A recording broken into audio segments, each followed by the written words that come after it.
Gracias a todos por acompañarnos el día de hoy. Mi trabajo se titula El niño mexicano.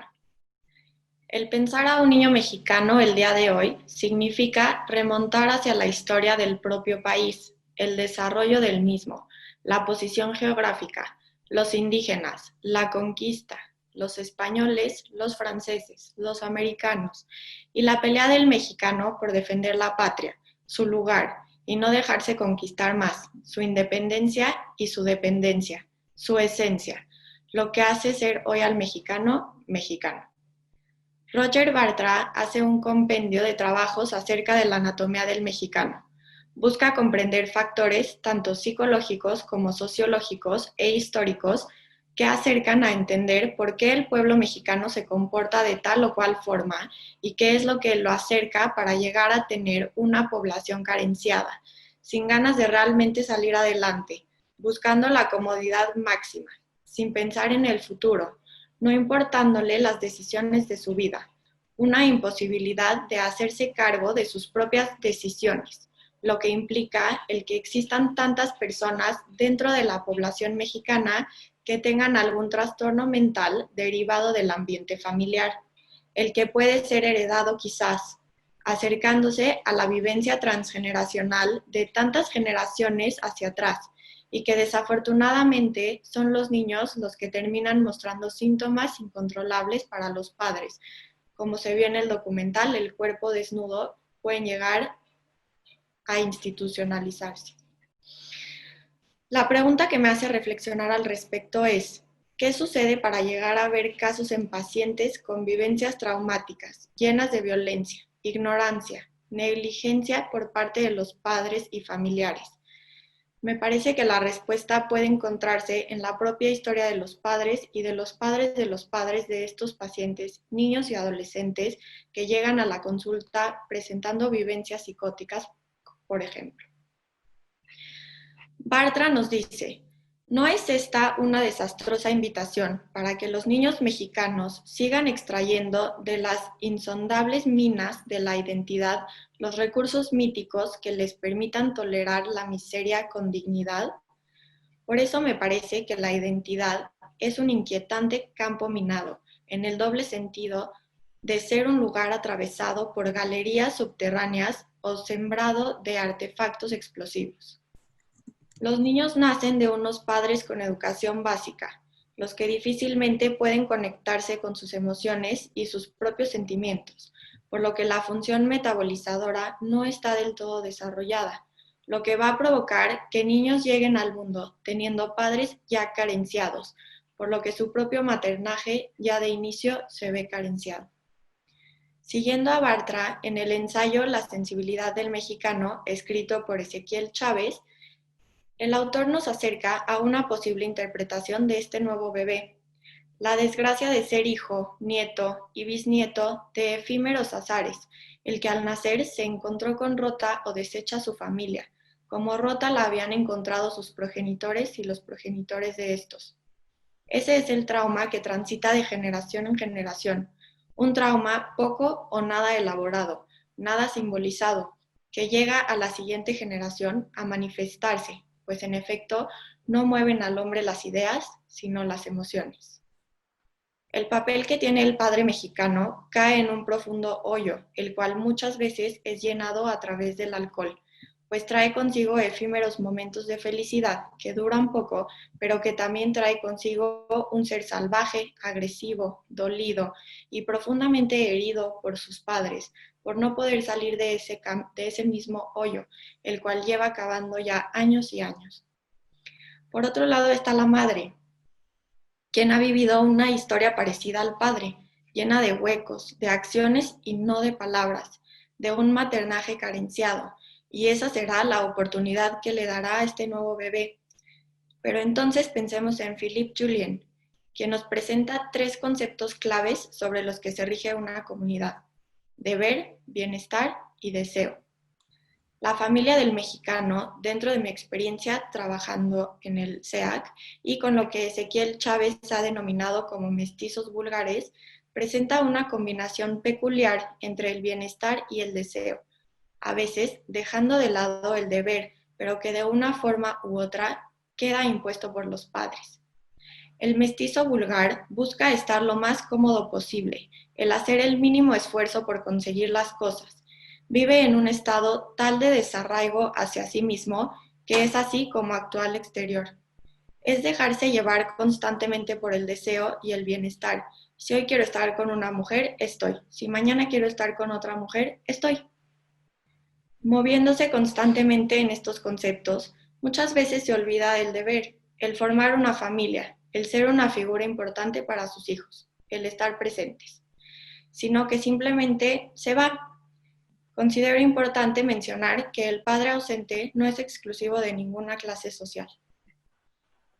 Cuando la madre es la que se queda a cargo de los hijos, se ve una tendencia hacia vivir con sus propios padres, lo que refiere a que el proceso de separación-individuación es casi inexistente. La madre queda con un hijo, el que puede sentir como una carga para ella, pues el hijo no llega en el momento deseado, sino que muchas veces es una imposición real y entra un deber que tiene que cumplirse. Pero realmente la madre puede disociarse por completo de los hijos y dejarlos a cargo de familiares cercanos como los abuelos. Entonces, la relación bebé-madre empieza ya con un hueco. ¿Qué papel acabarán jugando estos hijos? ¿El del sostén, el depósito del deseo, el de la pareja, el del padre? Eso se verá en cada historia en particular. Al escuchar desde donde nos habla una madre con respecto a su hijo, es posible comprender su propia historia. Es escuchar esta vida llena de carencias, pero de la que por un breve momento busca ayuda. Buscan una respuesta sobre su situación, sobre lo que le pasa a su hijo, sobre su manifestación de síntomas. Quizás es tan fuerte la resistencia que no aguantarán escuchar. Es preferible continuar en la línea conocida, quizás la línea de la violencia o de la agresión, del bienestar únicamente, ya que moverse de ese lugar tan cómodo representa una posible desorganización, la cual es necesaria para poder reorganizarse. También existen las madres que tienen un genuino deseo de ayudar a sus hijos, de sacarlos adelante y buscar ayuda y hasta más allá, poderla tomar. Esas madres dan un sentimiento de posibilidad, una apertura a un futuro emocionalmente más estable para sus hijos, en donde ellas puedan, junto con sus hijos, comenzar a simbolizar el trauma vivido por tantas generaciones para no repetirlo más. El mexicano ha tenido una historia peculiar, tan personal como ninguna otra. Es una historia en donde el sujeto experimenta sensaciones de vacío, la pobreza, la negligencia, en donde la falta siempre estará acompañándolo. Y junto a esta misma falta se están creando familias, las cuales se convertirán en el futuro del país, dejándose llevar por el deseo y el bienestar, tirando hacia el egoísmo, poniendo en un lugar muy peculiar a los niños de México, cargando consigo una historia que se sigue repitiendo, tal vez sin ganas de cambiar, postrado en la comodidad que significa ser mexicano, hijo de mi padre, el que hizo todo lo que pudo, y por lo tanto yo también, o hija de mi madre, la que me crió de esta manera, y por lo mismo yo lo voy a hacer igual. Y entonces vienen los niños, que se convierten en adolescentes, crecen y se buscan. Se encuentran ante una posible decepción de sus figuras primarias, por lo que es mejor ir a buscar otras. Huyen, intentan cambiar, muchas veces sin poder lograrlo. Otras muchas pudiendo salir de su papel, movilizándose, y así moviendo a su familia, a su futuro y a su descendencia. El comprender al mexicano permite de la misma manera una apertura hacia la posibilidad de trabajar con ellos en un proceso terapéutico. Da una luz para comprender líneas de trabajo que se presentan y sobre todo una situación a la que ellos no están acostumbrados, que es el ser escuchados, ser tomados en cuenta. Más que nada, a ser vistos. Muchas gracias. Perfecto, muchísimas gracias, Karen. Un excelente trabajo. Sin lugar a dudas, creo que la forma en que abordas la importancia de esta transmisión generacional nos hace pensar en la necesidad del trabajo psicoterapéutico y el trabajo emocional.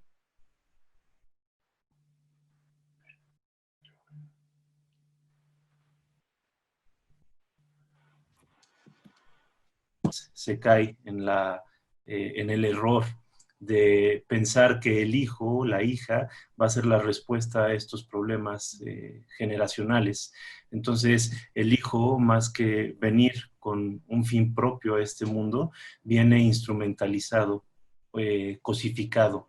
Y entonces podríamos incluso llegar a hablar de la fetichización del hijo, ¿no? Por ahí nos meteríamos por otro rubro y otra de las peculiaridades que puede tomar la dimensión de la figura de la madre. Más adelante, sin lugar a dudas, habrá dudas respecto a esto. Vamos ahora a continuar con el trabajo de Alice Saba, también una querida exalumna muy destacada de la maestría de psicoterapia para niños y adolescentes. Hizo un trabajo excelente tomando en cuenta los estudios de Octavio Paz, principalmente el mencionado del laberinto de la soledad, y también tomó como referencia a un dramaturgo mexicano que a veces ha caído en el olvido en relación a sus estudios filosóficos. Es el caso de Rodolfo Usigli con Las máscaras de la hipocresía. Y bueno, en este caso Alice hace una integración precisamente con la línea psicoanalítica a través de Winnicott. Creo que el puente, la línea inicial o la más marcada va a ser precisamente cómo el mexicano se pone máscaras de alguna manera para tapar su dolor, para tapar su tristeza, para tapar su vacío. Y cómo a través de la educación, del maternaje, el mexicano puede llegar a generar este falso self, ¿no? Adaptándose más a las necesidades de su propia madre que a sus propias necesidades o a sus propios deseos. Sin más, mi querida Alice, te dejamos la palabra. Gracias, Pepe. Gracias a todos. Mi trabajo se llama El silencio del adolescente mexicano como paciente psiquiátrico en el laberinto de la adolescencia y la pérdida del ser. Empiezo con una frase de André Green: el silencio a menudo hace que se oiga el grito del dolor psíquico. El presente trabajo apunta al adolescente desde la perspectiva del dolor que callan en dicho periodo de transición entre la infancia y la vida adulta, que consta de regresiones y progresiones dirigidas a la constitución de la estructura de la personalidad y la individuación del self. El adolescente representa no solo el silencioso dolor de dicha etapa de transición, sino también el carácter silencioso que denota la cultura mexicana y traspasa de forma generacional, así como el trabajo clínico que desafortunadamente se lleva a cabo en muchas organizaciones de salud mental en México, en los que se refuerza el silencio del paciente, ignorando su dolor de forma negligente, anulando su subjetividad y ser como sujetos, lo cual se expresa en la variedad de síntomas que presentan. Octavio Paz, en El laberinto de la soledad, hace una comparación interesante entre el adolescente y el mexicano. Primero en la reflexión y asombro de su ser, de saberse solo en el mundo y con cierto sentimiento de inferioridad y desconfianza sobre sí mismo. Hace referencia al oculto detrás de un disfraz del joven mexicano, que lo protege y al mismo tiempo lo aísla, detrás de una actitud sádica para establecer una actitud más viva con la sociedad, ocupando un puesto en el mundo que antes lo ignoraba. Habla de una figura portadora de lo perverso y agresivo, que se hace ver en el horror y abominación, que parece encarnar en el desorden y lo prohibido. ¿Pero qué oculta detrás? En la persecución de los demás que lo miran, se ve a sí mismo en su verdadero ser, una herida que se exhibe de forma secreta. El mexicano, adolescente o no, se presenta como un ser que se encierra y se preserva. Máscara el rostro y máscara la sonrisa. Se planta en su soledad y se defiende con el silencio lleno de repliegues, matices, nubarrones, arcoíris y amenazas. Al buen entendedor, pocas palabras. Establece una muralla lejana de sí mismo y de los demás. Son niños que de forma transgeneracional crecen enseñados a sufrir con dignidad, a ser machos y no quejarse. Estas formas jurídicas y morales mutilan al ser, impiden la expresión y niegan la satisfacción desde edades tempranas, fortaleciendo más el silencio del dolor que lo simbólico de la palabra. ¿Cómo esperar que estos adolescentes, inmersos en la cultura del silencio, en una vida generacional sin palabras y en un sistema que violenta al ser, expresen algo del mundo interno, cuando en realidad están paralizados en una máscara que oculta al ser y la intimidad? La suma de experiencias vividas, con la memoria de tiempos pretéritos, está presente en cada individuo, en un estrato de la conciencia llamado conciencia colectiva, de cuyo fondo se desprende el yo individual, que nunca se independiza de aquella. Así, la autovaloración de ser mexicanos se basa en una suma de experiencias desfavorables, especialmente el sentimiento de inferioridad conducido desde la autodenigración en el sentido de la historia de México, en cuanto a varios golpes a la autonomía del país y desde la opinión extranjera de México como un país atrasado y sumido al caos. Sin embargo, el sentimiento de inferioridad se sumerge en lo inconsciente, para formarse una idea sobrevalorada de sí mismos, destacando y exagerando los impulsos individuales, tergiversando su gama de valores, destacando rasgos del carácter contradictorios y expresiones altaneras y antisociales. Esto disimulando y encubriendo por medio de máscaras la realidad interior del mexicano, un disfraz que oculta el silencio al verdadero ser. La tragedia de México hasta ahora, y por ello la tragedia del mexicano, reside por igual en todo lo que oculta, porque eso lo exhibe, y en todo lo que exhibe, por eso lo oculta. El verdadero rostro del indio superviviente de la conquista y la historia se disimula detrás de una máscara de silencio, una máscara sin labios, sin otra mirada que la de la piedra. En cambio, el mestizo se disfraza como una máscara de alarido y teatro, que perturba el silencio, así como el criollo que se esconde detrás de una máscara de superioridad y cultura. Asimismo, se habla del macho mexicano que profesa el culto de la muerte atrayente, aquel que destruye o se destruye porque está arrinconado en un lugar desde donde no le alcanza la energía de construir o construirse, no pudiendo resistir su rostro en el espejo. Incapaz de sustraerse a la tradición, la herencia o la enfermedad de las máscaras, el mexicano moderno la adapta a su impreciso rostro quitándole el impulso original. El adolescente aislado y silencioso contiene y encierra su intimidad. Al contenerse y simular detrás de esa máscara, está condenado a representar toda su vida, fundiéndose en una imagen que se confunde con su ser real, porque entre su personaje y él se ha establecido una complicidad que nada puede romper excepto la muerte. En sus formas radicales, el disimulo llega al mimetismo, se funde con el silencio que lo rodea y termina por abolir su singularidad humana.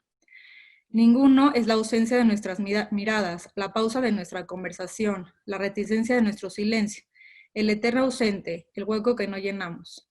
Es una omisión y sin embargo ninguno está presente siempre. El ninguneador también se ningunea porque alguien lo ha omitido.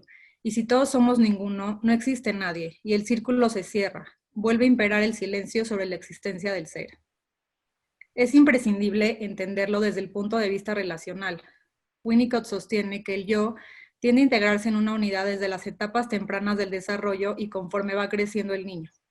La fortaleza yoica depende de las capacidades de la madre suficientemente buena para satisfacer la dependencia absoluta del bebé.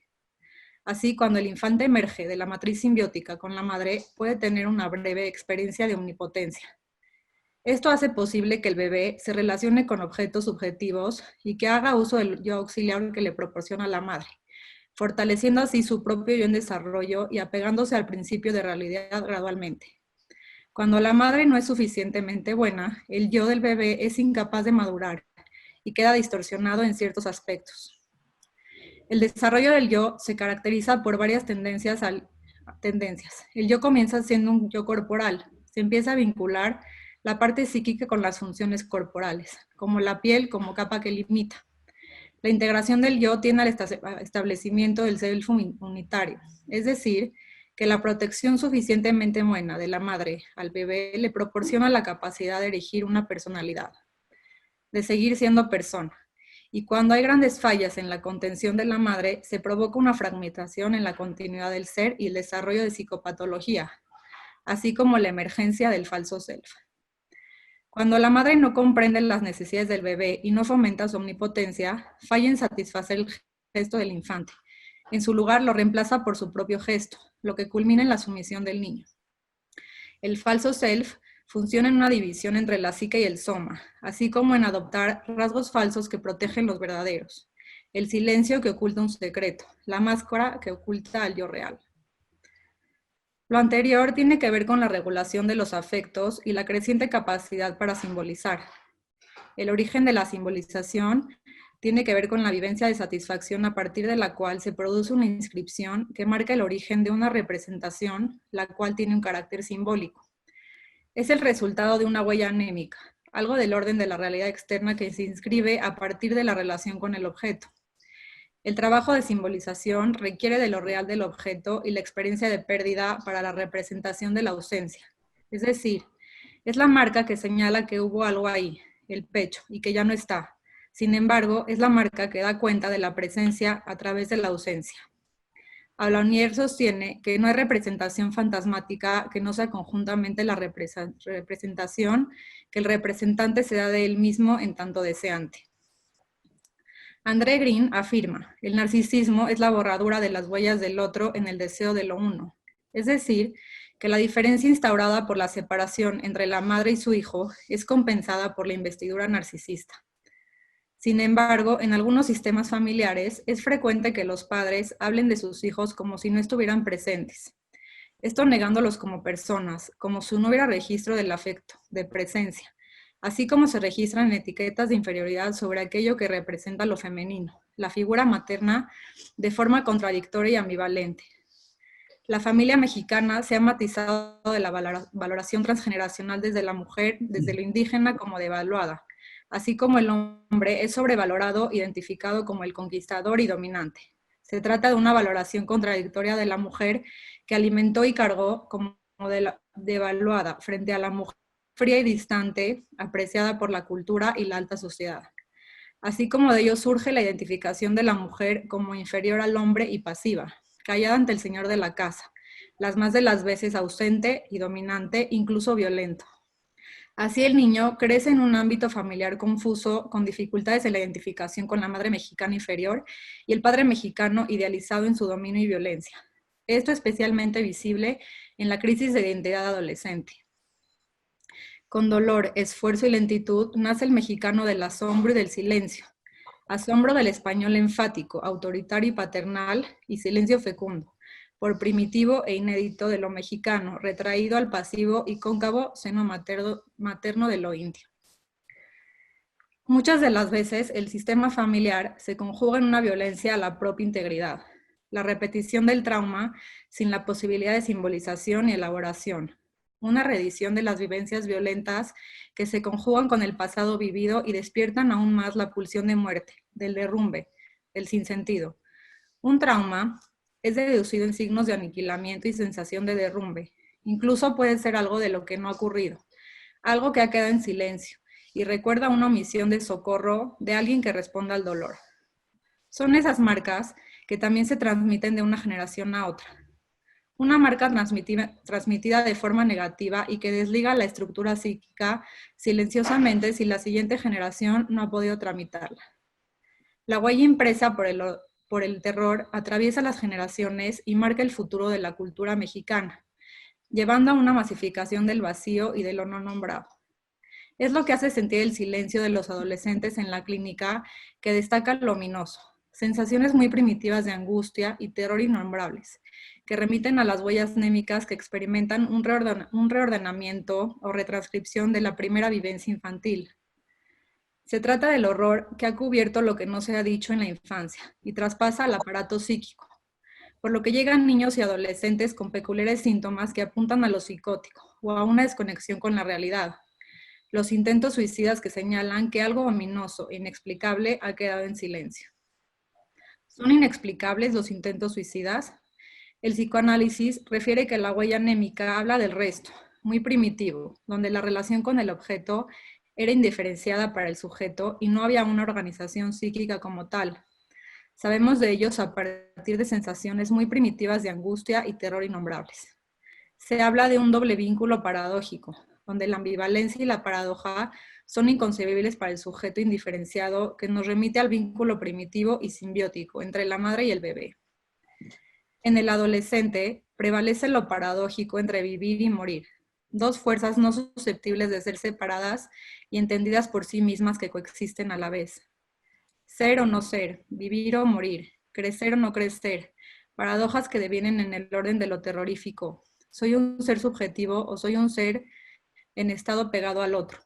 Paradojas que devienen en la locura como única salida en el acto de violencia contra el self paradójico, en la confusión del ser con cierta certeza de inmortalidad fuera del contacto con la realidad. El silencio habita el narcisismo de muerte del que habla Green, en el que se presenta la abolición de las tensiones a nivel cero. Es en la perspectiva del deseo de lo uno, sujeto y objeto indiferenciados, la aspiración a una totalidad autosuficiente e inmortal, cuya condición es la muerte y la negación de la muerte a la vez. Es la manera suicida con la que se entregan lo que revela que algo los asfixia y cohíbe. La muerte es un espejo que revela las vanas gesticulaciones de la vida, toda esa abigarrada confusión de actos, omisiones, arrepentimientos y tentativas, obras y sobras que es cada vida, encuentra en la muerte ya que no sentido o explicación, fin. El adolescente, como el mexicano, encuentran en la muerte el volverse inmutables, se inmovilizan y desaparecen, pero no cambian. Carece de significado tanto para uno como para el otro. La muerte se nutre de la indiferencia ante la vida, la frecuentan, la burlan, la acarician como un amor permanente, postulando con ella la intrascendencia de vivir. La muerte los seduce cuando estallan y tocan el punto más alto de tensión. Allí, en la altura del frenesí, sienten el vértigo atrayente de la muerte. Regresar a la muerte original será volver a la vida de antes de la vida, a la vida de antes de la muerte, al limbo, a la entraña materna. Uranga alude a la ontología del mexicano y reflexiona sobre la inactividad y desgana que surge de un sentimiento de insuficiencia e inferioridad. Es el mexicano, criatura melancólica, enfermedad que pertenece más a la imaginación que al cuerpo y que expresa de la manera más aguda la condición humana. El mexicano es un ser de mentiras y disimulo. El infundio es carencia de fundamento y melancolía ontológica, siendo esta última el reflejo de la constitución del ser, fundamentada en la nada que lo pone en el trance de perderse a sí mismo, de desestructurarse. Es la nada en la que reposa su inmovilidad y la necesidad de enmascararse. La vida del hombre primitivo se convierte en ritos a la muerte, a la nada. Son la expresión simbolizada de un anhelo de dependencia, su deseo inconsciente de retorno a la nada, lo que conocemos como pulsión de muerte. La vivencia del peligro adolescente que se alimenta del sentimiento de insuficiencia y el terror mismo de depender, con los que evitan la frustración alimentaria del vínculo materno de forma compulsiva, y a la vez se sienten dominantes y machos. Los adolescentes, muchas veces, sin responder a las preguntas, con una mirada vacía y silenciosa, parecen inmersos en un pensamiento irreflexivo. No se trata de un silencio que deviene en pensar o reflexionar acerca de sí mismos y sus actos, en un intento por simbolizar. El vacío del pensamiento nos hace pensar en un estado depresivo, incluso melancólico, en no sentir nada, el afecto del no afecto, como lo propone Joyce McDougall. Lo paradójico que no tramita y sin embargo es materia de mucho dolor en el periodo adolescente. Es el silencio del adolescente en vías de la locura y el terror que se adhiere a la pulsión de muerte, que no inviste al pensar y culmina en actos desmedidos e inmediatos, como el acto suicida, es decir, es el silencio que atrae la locura. En estas dinámicas familiares y sistema de salud no hay espacio para lo subjetivo y la subjetividad. La contemplación del horror y aún la familiaridad y la complacencia en su trato constituyen contrariamente uno de los rasgos más notables del carácter mexicano. El periodo de la adolescencia trae consigo cambios psíquicos que alcen al sujeto vulnerable al odio a sí mismo y a la desesperanza. Debe renunciar a la omnipotencia infantil y hacer el duelo por los objetos de la infancia, así como en momentos regresivos y progresivos integrar su cuerpo y su personalidad. La despersonalización que vive el adolescente a través del cuerpo extraño provoca un repliegue sobre sí mismo. El adolescente en una soledad muda, postra en el cuerpo lo no dicho.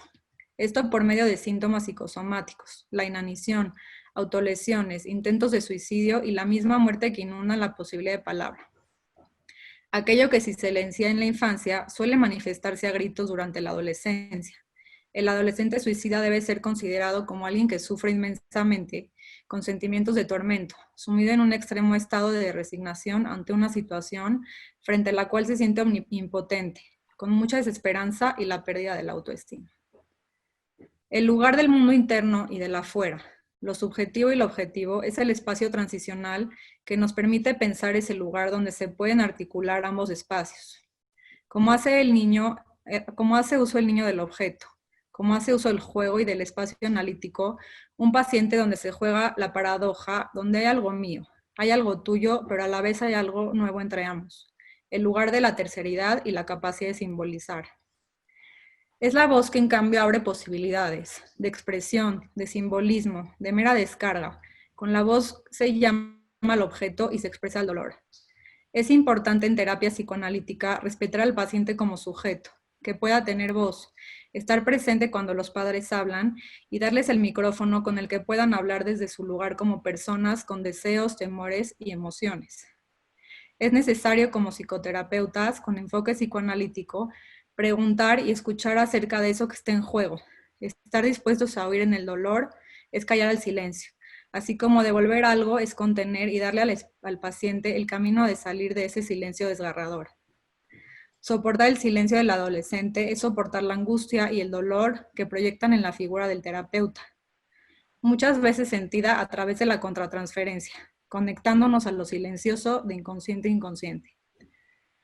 Ser psicoterapeuta psicoanalítico o cualquier profesional de la salud mental es ser un receptor abierto de lo que traen los pacientes, una laguna amplia, una página en blanco donde pueda dibujarse y contar su historia.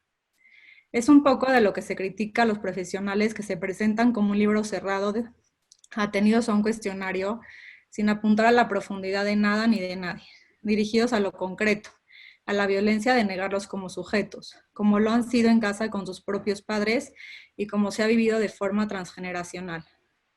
El psicoanálisis apunta a una experiencia diferente con respecto a lo traumático, a la posibilidad de escribir algo nuevo entre ambos, no a través del silencio, sino de la palabra, el llanto y la expresión del dolor.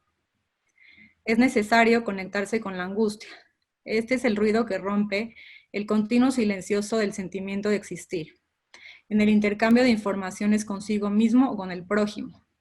Es aquello que informa acerca del deseo, de los límites entre el uno y el otro, de los afectos desagradables y del dolor psíquico en su forma más extrema de angustia relacionada al narcisismo.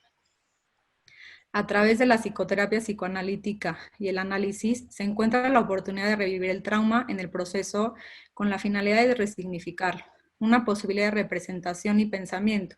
La repetición es la ocasión para la retranscripción de experiencias no asimiladas, incluso de lo que ha quedado en silencio que podemos nombrar y luego representar con el paciente en el trabajo analítico. Es el contexto relacional el que hace comprensibles las cosas, diversas voces dispersas y otras tantas funciones parentales que se habían dado por descontadas por la jerga institucional, que de este modo han podido reinscribirse gracias a su imaginación ética en nuestro genoma mental y emocional de psicoanálisis. Muchas gracias. Excelente trabajo, Alice, excelente trabajo. En 1930, Freud publica su ensayo El malestar en la cultura, y lo que ahí postula creo que es sumamente apto para definir lo que sucede con la cultura y el mexicano. Por un lado, hay una cultura que se pierde. Se crea una cultura nueva a través del mestizaje y esta cultura puede de alguna manera proporcionar un cobijo al mexicano. Pero por otro lado, la cultura sofoca, la cultura estrangula la propia autenticidad individual. En el caso de la mujer en México, se le exigen distintos roles y la forma en la que se puede insertar de una manera como más reconocida dentro de la sociedad, todavía hoy sigue siendo la maternidad.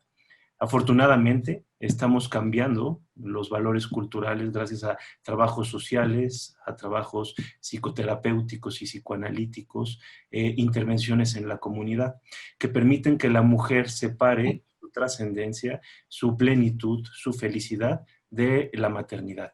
Es decir, que se pueda insertar en ambientes laborales, en ambientes artísticos, que pueda tener una trascendencia de otra forma que de la maternidad. La maternidad es algo maravilloso, pero definitivamente no es para todas las mujeres, puesto que, como bien señala Massimo Recalcati en su libro Las manos de la madre, el ser madre implica abrirse a lo otro, pero para poderse abrir a lo otro, primero debemos de estar bien abiertos a lo propio, debemos de conocernos bien, debemos haber trabajado sobre nuestras propias experiencias traumáticas. La espera de la madre a veces puede resultar demasiado angustiosa para alguien que no está preparado para ser mamá. Yo les agradezco mucho, Karen, Francisco, Alice, por estos excelentes trabajos. Y bueno, veo que ha habido ya algunas preguntas, entonces vamos a empezar con ellas para que por favor me apoyen dando respuesta.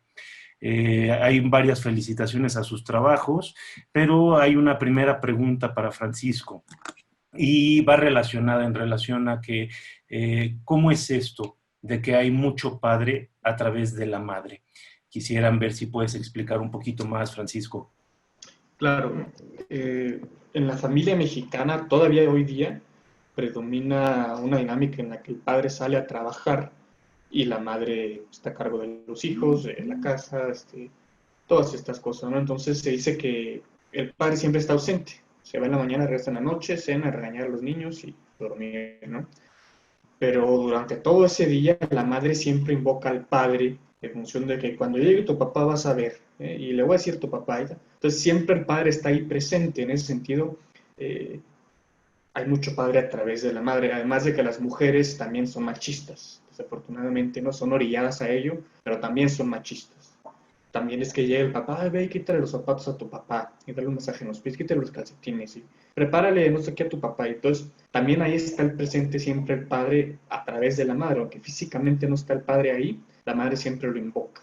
A eso es a lo que se refiere esta última frase. Perfecto. Creo que sin lugar a dudas lo ejemplificas muy bien, Francisco, y también habría que decir que el papel de la madre es sumamente relevante, es esencial para la introducción de la terceridad, ¿no? Esta figura paterna que de alguna manera se encarga de proporcionar todos los elementos necesarios para que la madre se pueda ocupar de ser mamá, aun cuando esta figura falte, también la madre puede introducir la figura de la terceridad. No sé si pudieras platicarnos un poquito más de eso, Francisco. En cuanto a la terceridad, bueno, sí, pensándolo psicoanalíticamente, decimos que el padre está en el inconsciente de la madre. Por eso el Edipo se da todas las situaciones en que haya madres solteras o padres solteros, en función de que todo aquello que para la madre no es el hijo, representa a esta tercera figura que es el padre. Hablaba hace rato Pepe de que el hijo se puede convertir en un apéndice de la madre. En ese sentido veríamos ahí la perversión materna, porque no entra la parte tercera que representa al padre, pero que no es necesariamente el padre físico como figura real, sino que es todo aquel interés que está fuera del hijo, que pone la mirada de la madre fuera del hijo. Y eso también da estructura psíquica. Entonces, eso te referías, Pepe. Perfecto, sí, muy bien, Francisco. Creo que lo que estás explicando es justamente lo que tocan en otros trabajos también Karen y Alice, ¿no?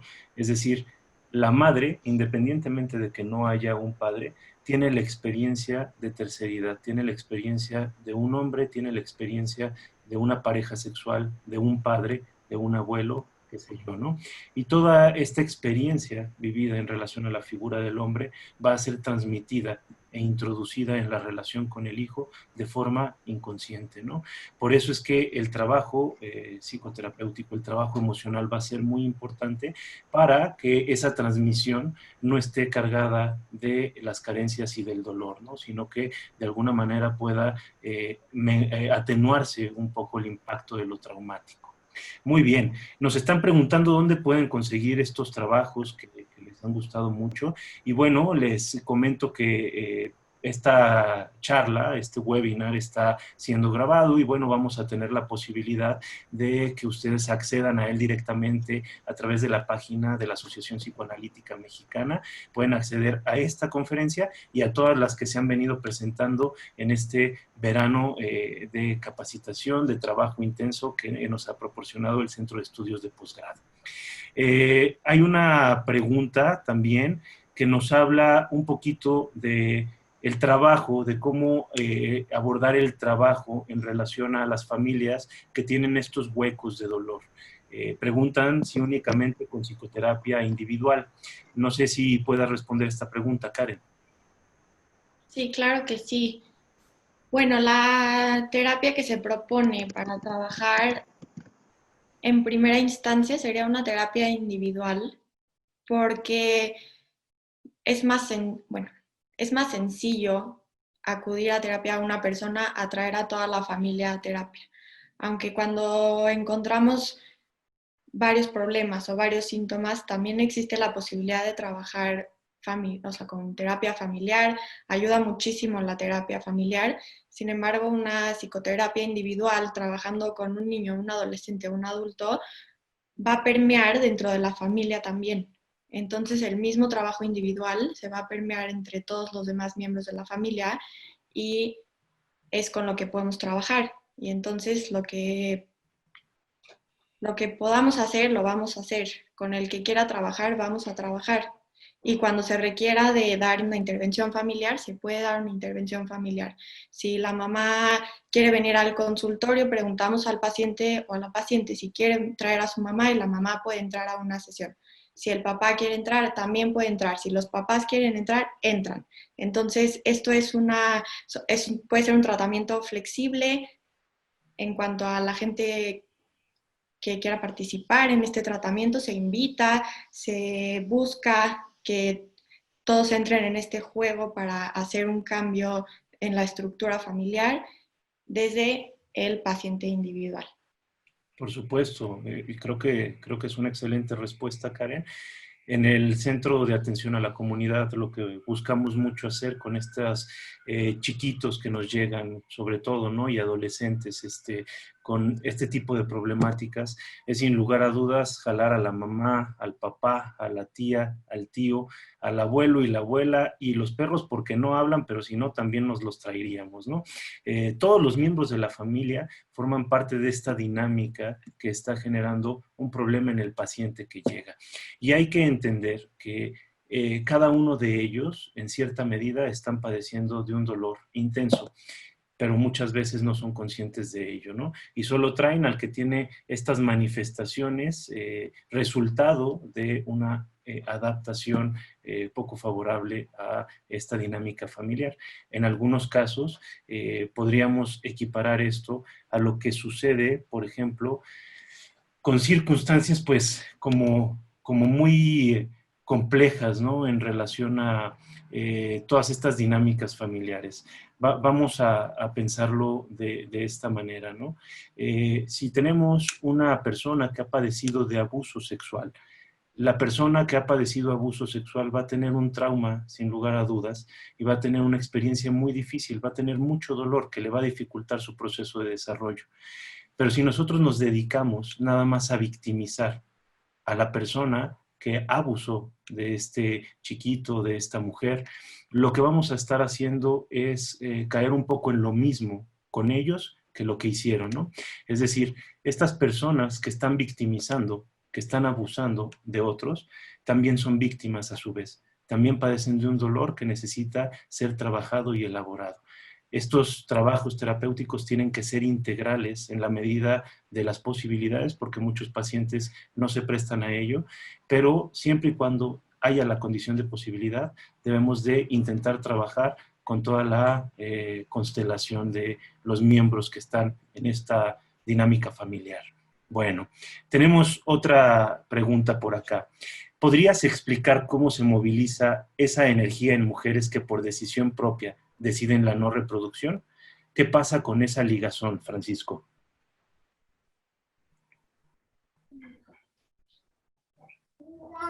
A ver, Javier, si nos pudieras hacer el favor de activar el micrófono de Francisco. Listo. Ya, creo que ya. Sí, muy interesante ese punto. Creo que hoy día la mujer, en su mayoría, reclama ya su derecho a no tener hijos, en el sentido de que puede protestar y decir, no, ni madres, yo no soy una máquina de tener bebés, quiero acceder a mi vida profesional de una manera distinta, quiero muchísimas otras cosas a las que ahora puede aspirar la mujer. En ese sentido, encontramos que esta parte de protesta a través de la infertilidad ya no está en una enfermedad psicosomática, sino que está ahora en una decisión consciente, ¿no? Esto no quiere decir que no haya muchos elementos inconscientes debajo de esta decisión, pero bueno, como dice la regla técnica, hay que empezar por la superficie primero, entender qué es lo que sucede. Y es lo que está sucediendo ahora, que la mujer, por lo menos en la superficie, en la conciencia, puede elegir no tener hijos. Y en ese sentido, esta protesta ya no está puesta en una enfermedad, sino que está ahora puesta en una decisión. Ahí está el trabajo de ligazón. Eso ya está ahí ligado. No sé si eso responde un poco a la pregunta. Sí, tomando un poquito esta pregunta que ya estás respondiendo, también te preguntan si este deseo de no ser madre o este no deseo de ser madre, lo podrías entender tú como una forma de protesta de la mujer. Lo pongo ahí para pensarlo, digo, no lo puedo asegurar, pero a mí sí me ocurre que podría ser. Ahora, esta idea tiene un antecedente en Emile Sediou-Bleichmar. Ella tiene un libro que se llama El feminismo espontáneo de la histeria, y ahí propone ella que la histeria es una protesta justamente, una protesta inconsciente, ante estos roles que se le imponen a la mujer. Entonces, por ejemplo, la frigidez o los síntomas incapacitantes son una protesta ante estos roles que se les imponen. Entonces, podríamos pensar que esta parte también es algo así. Y más que una protesta, quizá podemos pensarlo como un reclamo de derechos, como un reclamo de humanidad, como un reclamo de decisión, ¿no? Es decir, separarse a veces de la maternidad también da lugar a esta parte de autenticidad que tiene la mujer como individuo, no como mujer solamente, ¿no? Y Justamente. entonces en ese sentido también estaba esta pregunta en relación a Juan Armanda Alegría, de estos tres elementos de la sexualidad mexicana, de la mujer mexicana. Ojo, no son los rasgos de la mujer mexicana, sino esta autora, Juan Armanda Alegría, habla de la sexualidad de la mexicana como una sexualidad masoquista en esencia y que tiene tres componentes, que es la abnegación, la virginidad y la frigidez. Échense ese paquete, ¿no? Entonces, lo que la sociedad, de alguna manera machista, demanda de la mujer es una renuncia a todo lo que le resulta de alguna manera placentero a la mujer, pero al mismo tiempo tiene una especie como de venganza o de ganancia secundaria, que es el empoderamiento que le va a dar el convertirse en madre de muchos hijos, ¿no? Y el lugar que va a ocupar en la sociedad a través del ser madre. Tenemos una pregunta para Alice y dice así: las máscaras quizá son esas caras de dolor, de experiencia, de marcas inevitables de ser adolescente que también tendrán que ver con el amor. ¿Cómo ves, Alice? Pues creo que el amor adolescente siempre es como esta transicionalidad para hacer el duelo de la infancia, de las relaciones con los padres, y pues siempre pensando las máscaras y estos rasgos del falso self que vamos adoptando como algo que también se impregnan de lo bueno, ¿no? No solo de la pulsión de muerte, sino también del amor y de este como espacio transicional entre la madre y el bebé del que se pueden empapar, ¿no? Entonces sí, creo que el amor también es parte de estas máscaras y de la forma en que los adolescentes transitan por esta etapa de crecer. Perfecto. Muy bien. Aprovechando que tienes la palabra, Alice, también aquí hay otra pregunta en relación a tu trabajo. De entrada, yo no sé si esta tenga una respuesta como la están solicitando. Creo que tiene varias, ¿no? Pero a ver qué piensas tú. Dice, a ver si pudieras ahondar en las máscaras que tiene cada casta. Ok,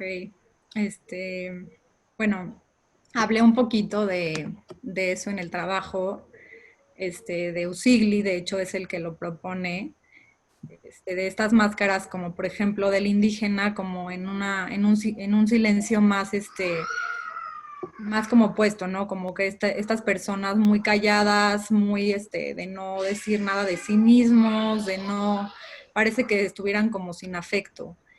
Y en cambio el mestizo como que con más alarido, más teatro, como escondiendo más, pero por medio del ruido. Octavio Paz lo propone como por medio de la fiesta, de tanto así como alarido.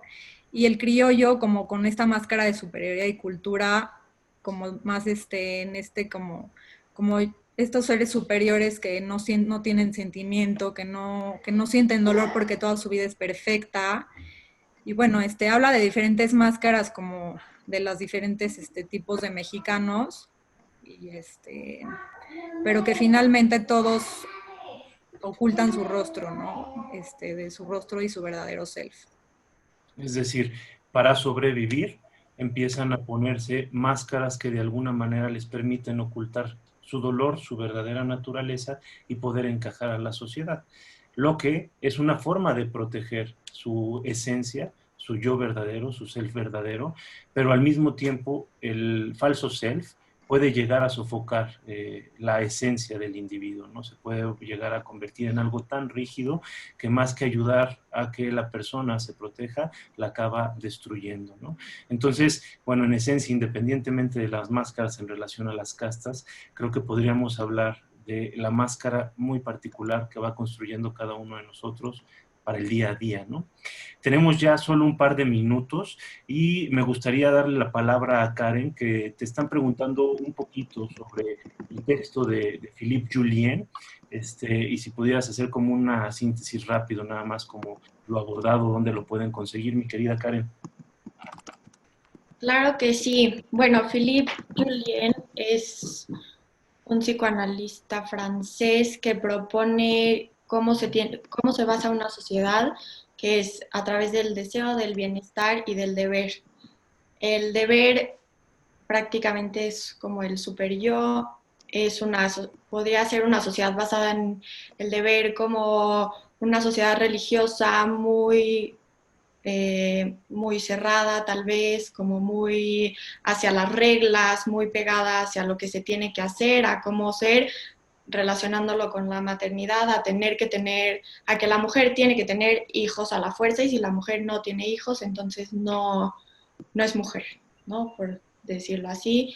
Otra parte puede ser la parte del bienestar, es cuando la persona está viendo literalmente por el bienestar sin tomar en cuenta la parte del deber. Entonces es como dejarse muy hacia la cultura que estamos viviendo ahorita bastante sobre el bienestar, ser fitness, comer de tal o tal forma, tienes que hacer esto, tienes que tomar agua, así, ver por el bienestar del cuerpo, lo físico, el emocional, todo zen. Yo lo metería como por la yoga, por ejemplo, el mundo más oriental. Y el deseo es lo que nos va a llevar a realizar cualquiera de estas otras dos. El deseo es lo que nos va a impulsar a estar hacia el deber o hacia el bienestar, y es lo que nos mueve. El deseo por querer tener una pareja, el deseo porque yo tenga una pareja, por ejemplo, estable, o porque yo quiero ser mamá, o porque yo no quiero ser mamá. Entonces el deseo es el camino que nos va a llevar a vivir. Lo podría poner así. Muy bien. Entonces, Philippe Julien, ¿se puede conseguir en línea, Karen? Sí, se consigue en línea. Perfecto, Ahorita perfecto. lo tenemos. Bueno, ya estamos casi en tiempo. Voy a darle una pregunta más que me pareció muy interesante, ¿no? Dice, hoy día tenemos que utilizar cubrebocas. Se podría pensar como una especie de máscara, mi querida Alice. ¿Qué piensas de esto? Pues creo que más que una máscara es como una manera de también silenciar, ¿no? Justo como lo va apuntando mi trabajo. Y hay que estar muy al pendientes de, pues no sé si les ha pasado que van con el cubrebocas, ¿no? Y no se escucha a veces lo que le dices a alguien o lo que te piden. Podría ser como algo simbólico de estar como más en silencio, de no pedir lo que uno quiere, pero creo que hay que estar muy al pendientes de los sentimientos que uno trae, especialmente lo que esta pandemia ha despertado en cada uno. Y pues siempre acudir, por ejemplo, tenemos en APM atención clínica, ¿no? Entonces siempre acudir con un profesional que sí escuche, ¿no? Que nos podamos quitar el cubrebocas o cualquier máscara que sea la que nos está cubriendo y nos está impidiendo hablar, y estar al pendientes de la salud emocional de cada uno. Claro. Ya por último, creo que están haciendo una pregunta como muy interesante, ¿no? En relación a todos estos valores culturales que se desplazan, como si se puede esperar una nueva identidad para la madre mexicana. Creo que yo quisiera responder esa pregunta diciendo de forma muy optimista que con el trabajo adecuado, con nuestro granito de arena desde lo individual, sin lugar a dudas podemos hacer algo diferente. Y creo que en esencia el cambio ya se ha logrado, ¿no? Iniciar, se ha logrado arrancar. Si uno se pone a revisar los trabajos cuantitativos de Díaz Guerrero, a mediados, fines del siglo pasado, los valores que ahí refleja en encuestas a nivel, ahora sí que transcultural, reflejan una percepción de la mujer mucho más rígida que la que tenemos el día de hoy, ¿no? Gracias precisamente a la educación, al trabajo personal, a los cambios en la dinámica familiar, creo que podemos lograr que las mujeres tengan un papel mucho más protagonista en la sociedad, que sean consideradas como individuos, no nada más como mujeres por un género, pero también que podamos flexibilizar los roles que esperamos para una mujer dentro de nuestra cultura, pero ojo, también para los hombres, porque esta es una dinámica que no podemos excluir a mujeres o hombres de la misma, ¿no? Ambos contribuyen, por ejemplo, a temas como el machismo, ¿no? A través de la educación de los hijos, a través de la educación de nuestras hijas, podemos generar un impacto distinto que sin lugar a dudas nos pueda llevar a la construcción de una identidad mucho más libre y plena para las mujeres que deciden ser madres. Muy bien.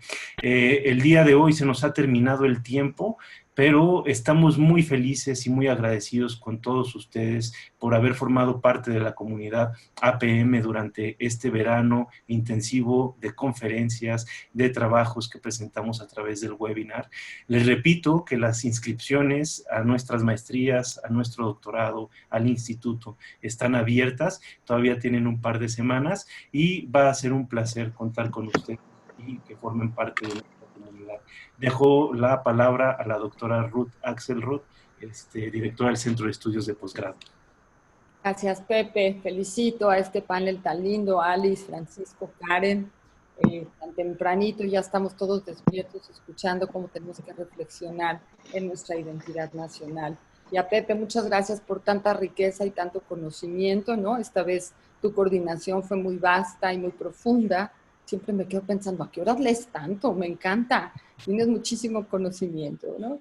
Y bueno, me pongo un poco triste porque es nuestro último ejercicio virtual como jornadas de verano. Nos tenemos que organizar para el regreso a clases. Por ahí sé que Pepe va a hablar de eso al ratito. Caminito de la escuela. Y vamos a cerrar estas jornadas académicas de verano con mucho éxito, con mucho amor, con mucho agradecimiento a todos los que nos vieron, sumando las presencias solo de las 7 conferencias finales, porque las primeras 3 quedaron dentro del ciclo académico, tenemos más de 1,500 presencias. Es decir, este ejercicio de poder acercarnos a todos en horarios difíciles, pero todos en casita, parece que funcionó. Vamos a tratar de dejarlo instalado para el próximo verano. Ya tenemos aquí unas sugerencias en relación a por qué hablamos de las mamás y no hablamos de los papás, ¿no? Entonces, bueno, gracias por acompañarnos. Vamos a dar esta clausura con mucho éxito y con mucho agradecimiento. Y bueno, el Centro de Estudios de Posgrado se pone de fiesta para seguir con sus actividades académicas empezando la primera semana de septiembre. Pues buen sábado a todos. Gracias por estar con nosotros. Vamos todos para adelante, que estos estudiantes tienen mucho que enseñarnos y los maestros tenemos mucho que seguir trabajando para poder estar al nivel de la excelencia académica de la Asociación Psicoanalítica Mexicana. Gracias a todos. Hasta luego.